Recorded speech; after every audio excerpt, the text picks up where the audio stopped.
അതെന്നെ തേങ്ങ നിന്നോട് ഈ പറഞ്ഞോണ്ടിരിക്കണേ. കോളായത് നിന്റെ അടുത്ത അമ്പൈസയുടെ പരിപാടിയല്ല, തൃശ്ശൂരാണ്. എന്തിട്ട് പറഞ്ഞ എത്ര കോടി ആൾക്കാർ പറഞ്ഞ പരിപാടി അത്. ഞാൻ അവരോട് പറയട്ടത്, നിങ്ങൾ കേട്ടോട്ടാ. സംഗതി കഴിയാലോ. തൃശ്ശൂർ പൂരം എന്ന് പറഞ്ഞാൽ തൃശ്ശൂർകാരുടെ വൈബാണ്. വടക്കുന്നാന്ന് പറഞ്ഞത് നമുക്ക് അതിലേറെ വൈബാണ്. ഈ പരിപാടി കണ്ട രാഷ്ട്രീയക്കാർ അധികാരികളും കൂടിയിട്ട് കോളാക്കിയത് നിങ്ങൾ കണ്ട. എന്തുട്ടാ കാണിച്ചു കൂട്ടിയത്. ഒക്കെ പരിപാടികൾ ഓരോരുത്തർ അവിടെ കയറാൻ പാടില്ല, ഇവിടെ കയറാൻ പാടില്ല, അങ്ങോട്ട് കയറാൻ പാടില്ല, ഇങ്ങോട്ട് കയറാൻ പാടില്ല. ഈ വക നിയന്ത്രണങ്ങളാ.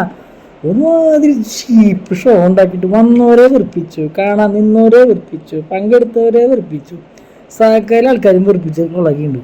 ഇനി എന്തുട്ട് കാണിക്കാനത്? ചോദിച്ചോ.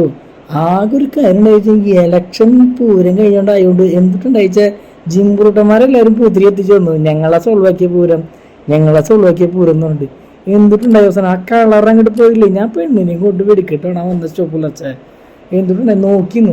4 മണിക്ക് വന്നാ 4:30, 5 മണി, 5:30 എന്നാ പോയാലോ വെച്ചു.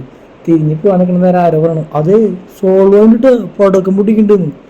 വന്ന് കണ്ടപ്പോഴൊക്കെ കാണാൻ രാത്രി കത്തണ പൂത്തിരിയും തേങ്ങ വാങ്ങി പകലത്ത് കത്തിച്ച് എന്തിട്ടുണ്ടാവുക. വെടി ഉണ്ടാവും, പുകയുണ്ടാവും. ഇതെന്നെ ഭാര്യം പറഞ്ഞു എന്തിട്ട് തേങ്ങ കാണിക്കാൻ എന്നെ ഉണ്ടാകുന്ന ഈ ഉണ്ടാകാനായിട്ട് കാലത്ത് എന്ന് പറഞ്ഞിട്ട് അവളുടെ വക തൊയിരക്കേട് വേറെ സംഗതി എന്ന് വെച്ചാൽ എല്ലാവരും കൂടി പൂരം അങ്ങോട്ട് കോളാക്കി വളവളവളവളവളോന്നായി. ഒരു കാര്യം പറയാട്ടാ, ഇക്കൊല്ലത്ത് ഞങ്ങൾ സഹിച്ചു, ഞങ്ങളായിട്ട് സഹിച്ചു. വേറെ പലയിടത്താണ് ഇങ്ങനാവില്ല അവസ്ഥ. നമ്മളെന്താ കുഴപ്പമില്ല, അടുത്താണ് ശരിയാക്കാന്ന് വെച്ചാൽ നമ്മൾ മെയിൻ. പക്ഷെ അടുത്ത കൊല്ലം വക പരിപാടികളൊക്കെ ആണെങ്കിൽ വോട്ട് കിട്ടുന്ന ഒരു സാധനം കൊണ്ട് ഇങ്ങോട്ട് പറഞ്ഞിട്ടാ ഇമാതിരി മറ്റോടത്തെ പരിപാടി ഉണ്ടായി. ഇത് ശരിയാകില്ല. എന്നിട്ടവിടെയാണ് കേസല്ല, രാമണ്ണം നടത്തും. എല്ലാ കൊല്ലം ഉണ്ടാവും ഈ സാധനം. പൂരം പറഞ്ഞ ആനയുടെ മൂട്ടിൽ മറ്റു സാധനം പറ്റില്ല, അതിനയുടെ മൂട്ടിൽ മറ്റു സാധനം പറ്റില്ല. കയറ് അവിടെ, കയറ് ഇവിടെ, വെടിക്കെട്ട് അവിടെ, 1.5 കിലോമീറ്റർ അപ്പുറത്തേക്ക് വെടിക്കെട്ട് കാണണം. ഇത് എന്തിട്ട് തെങ്ങനെ പരിപാടി? ആൾക്കാർ പൂരം കാണാനല്ലേ പറഞ്ഞ്, വെടിക്കെട്ട് കാണാനല്ലേ പറഞ്ഞത്. ഇത് കാണുന്നുണ്ട് ഇപ്പൊ. ഇത് വല്ലോടത്തുനിന്ന് കാണാനാണ് വീട്ടിലിരുന്ന് TV കണ്ടാ പോരാ.